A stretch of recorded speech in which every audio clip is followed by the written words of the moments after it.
Ok, y vamos con nuestro segundo video de Ocupas fuera de la serie. Esto se llama Ocupas Lado B capítulo 1, personajes secundarios, parte A. Que está bien confuso el nombre, pero está bien. Entonces vamos a ver qué ondis, perdón. Estamos en directo, está en la descripción del link y el horario para que pase a saludar.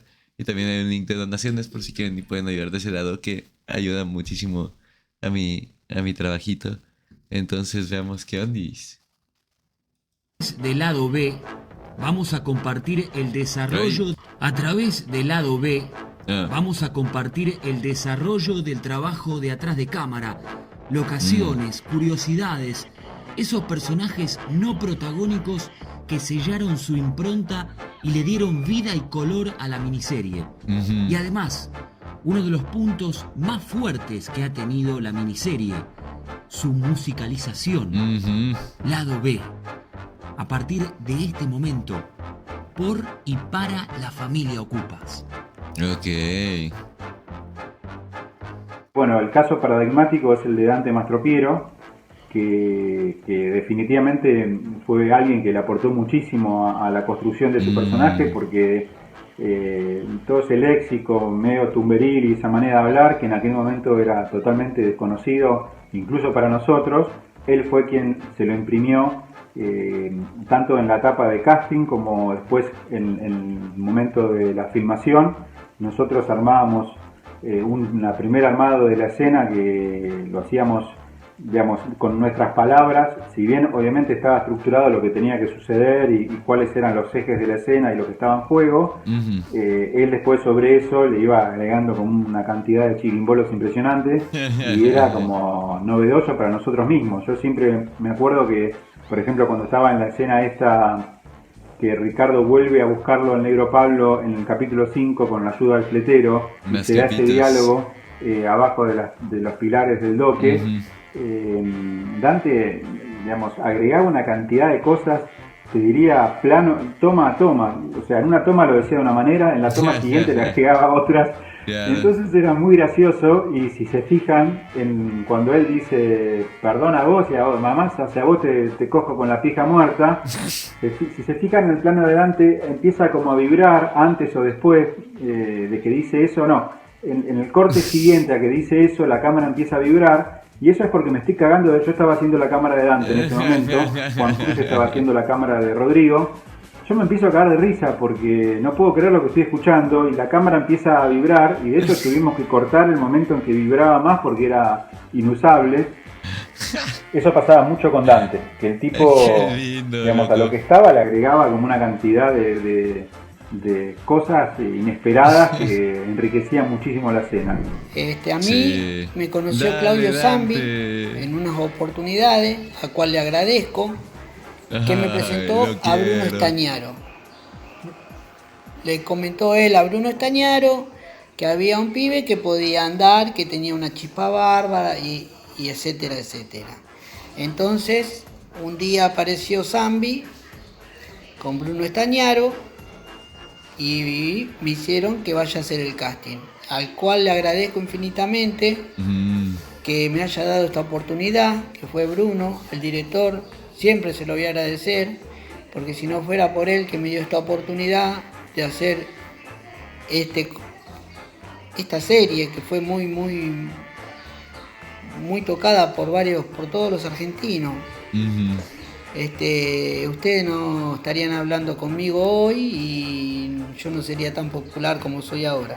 Ujú. Así que le agradezco a Zambi y a Bruno, pero no, tuve que hacer el casting con mi hermano.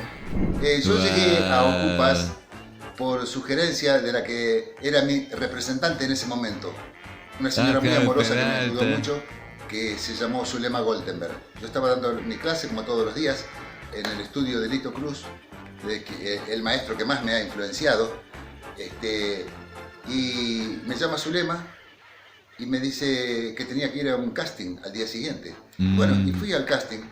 Fue así como llegué a Ocupas y empecé a dar la prueba. Y no recuerdo si estaba Bruno todavía, creo que estaban sus asistentes. Y me dijeron, mirá, Augusto, nosotros te conocemos, tenés una cara así bastante interesante, nos gusta tu cara, pero nos gustaría desestructurarla un poquito. ¿Te animás a darle un acento así como del interior, paraguayo. Y yo pensé internamente, ¿así que vos lo querés paraguayo? Entonces empecé a dar la prueba y vi así como decoté que los muchachos que me estaban tomando el casting se tiraban al piso de la risa. Me suena la chicharra y me dicen, el personaje es tuyo. Ay, qué lindo. Me bajé en una plaza y me empecé a reír, empecé a gritar, empecé a decir, vamos negro, carajo. En el año 99 hago un casting para un comercial de Renault Clio. Voy a ese casting, me dan un broche, me hace interpretar un personaje de un chorro, un pendejito ahí que iba a robarle a uno de los protagonistas del comercial. No quedo elegido en el casting, quedo en el callback, quedo como segunda opción. Pero no sé cómo cuernos ve eso Bruno Stagnaro. A Ocupas llegué por medio de Erika Rivas, que era en aquel momento la compañera de Rodrigo. Me dice la secretaria cuando salgo de mi clase de teatro, te llamo Erika, es para hablarte de un proyecto que ya sale y que la llames. La llamé, me pasó los datos, hice el casting. Y la anécdota divertida en ese sentido que puedo contar es que cuando yo llegué a hacer el casting, estaba Bruno y estaba Rodrigo, y yo no lo conocía a Rodrigo, yo no lo tenía visto de la tele o no lo registré, no sé cómo fue.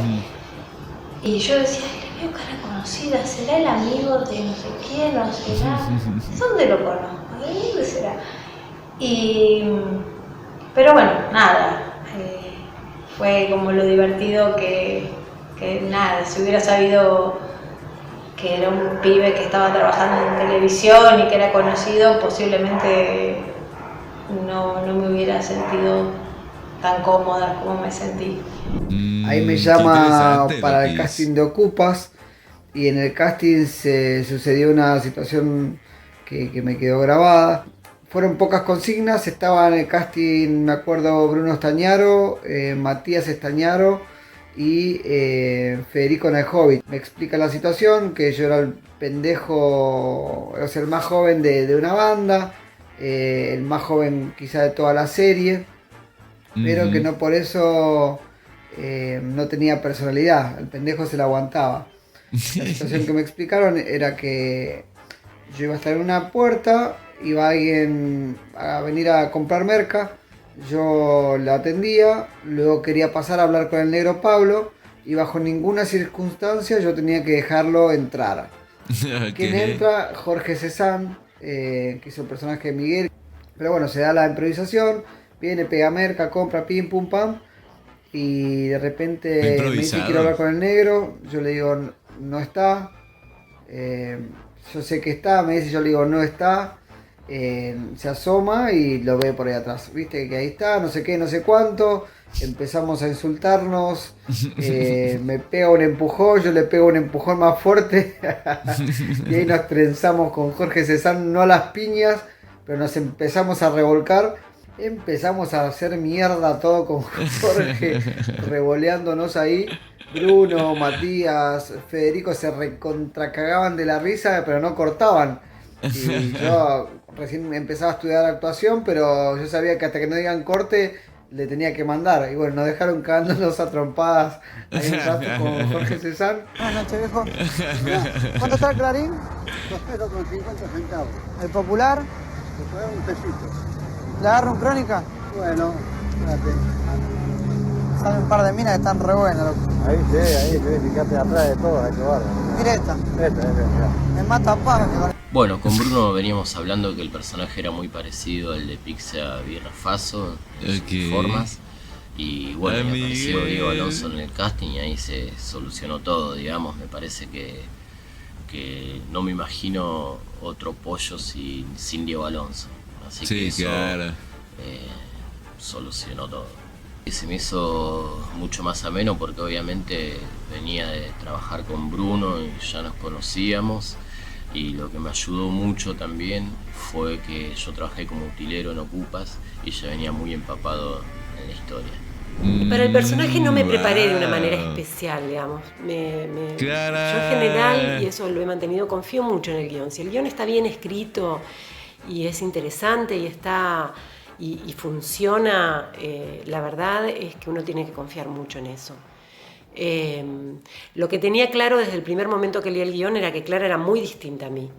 Que era una mujer de clase media alta, profesional, que tenía un muy buen pasar y que de pronto, por esta cosa de la casa, termina involucrada en una historia con un tipo con el cual jamás se hubiera involucrado o se hubiera imaginado involucrarse. Así que era mucho confiar en el guión y también confiar en las directivas de Bruno, que eran muy claras, muy específicas sobre este personaje y sobre las distintas situaciones que el personaje atravesaba. Llegué por un casting, obviamente. En esa época tenía el gran flequillo Rolling Stone, así que iba perfecto y me encantaba bailar rock and roll. Así que amaba Ocupas, amaba a Rodrigo, amaba todo. ¿Cómo llegué? Creo, eso al principio no me lo acuerdo bien porque fue hace 20 años. Fui a dejar material en Ideas del Sur para Ocupas. Así muy prejuiciosamente dije, este programa no es para mí, a mí siempre me llaman para ser de abogado, de médico, hago una cosa así, pero nunca lo entendí bien por qué. Pero bueno, digamos que son esos encasillamientos que tiene la tele. Pero bueno, resulta que me llamaron y sí me acuerdo que fue un 28 de noviembre, que era mi cumpleaños, yo ya veía la serie cumple el mismo día que yo. Y lo grabaron el mismo día que 28 de noviembre, que era mi cumpleaños, yo ya veía la serie grababa hace a las 2-3 semanas, estaba saliendo al aire, no es que se grabó toda y después se emitió. Así que fue un súper regalazo. Interpretar en La Turca hace tanto que pasó que... ¿Por qué me está hablando un demonio, loco? ¿Quién es Turca? No me acuerdo. ¡Ah, la Turca! Lo está haciendo. Esta es la referencia. ¡Qué buena! Que se grabó toda y después se emitió. Así que fue un súper regalazo. Interpretar en La Turca hace tanto que pasó que realmente no me acuerdo, pero tengo como una sensación de algo, de personaje muy conocido fue para mí.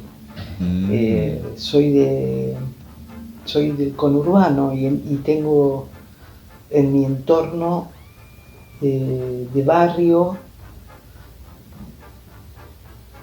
muchas personas con esas características. Entonces me resultó muy familiar. Yo si tuviera que elegir un personaje para continuar, diría dos. Diría el gordo de la sandía y el amigo de él. Hola. Caje sandía, loco. Bárbaro.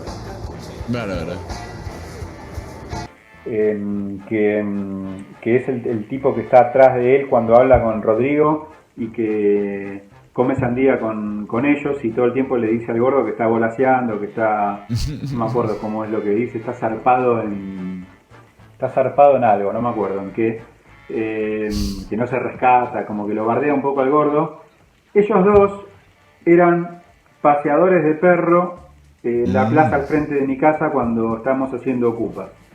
Y en realidad yo me acerco a ellos porque en ese momento el personaje que nos costaba encontrar era el Pollo. De hecho, el Pollo fue el último que terminamos incorporando, que fue Diego, pero en el proceso del casting yo sentía que faltaba ese personaje, que tuviera como ese perfil.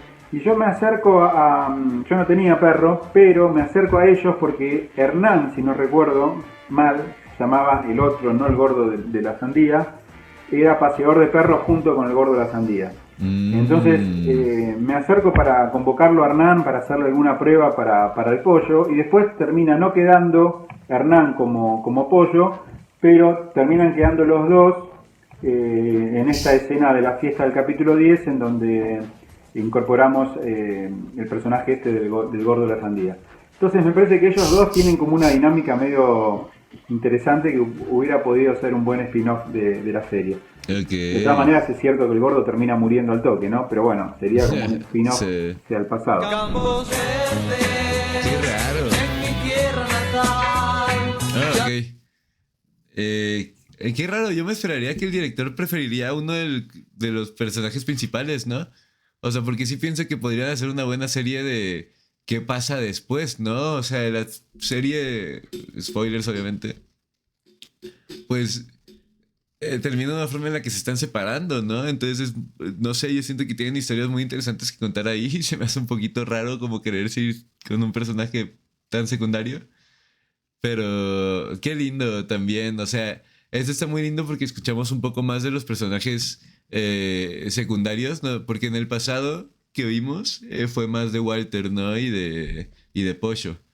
Entonces, en este queda como súper lindo, ¿no? Que varios de los personajes principales, pero no tan principales o tan del main cast, digan como su parte, ¿no? Sí, lo de que Peralta no sea paraguayo es una locura. No, y tiene muy buenas historias, ¿no? O sea, muchas de ellas son como muy coincidenciales, o sea, es como mucha coincidencia. Y eso es como muy interesante, ¿no? Se escucha que esta serie fue como que realmente se juntó, como que se juntaron muchas cosas para que fuera una gran serie que no se supone que se debían de juntar, como que pasó mucho por accidente y nada más pasó y es como muy interesante ver cómo se desarrolló todo, ¿no? Qué bonito, qué bien, qué buen video, sinceramente. Qué lindo escuchar de todo el cast, ¿no? Ya escuchamos de bastantes de los del cast y qué bonito.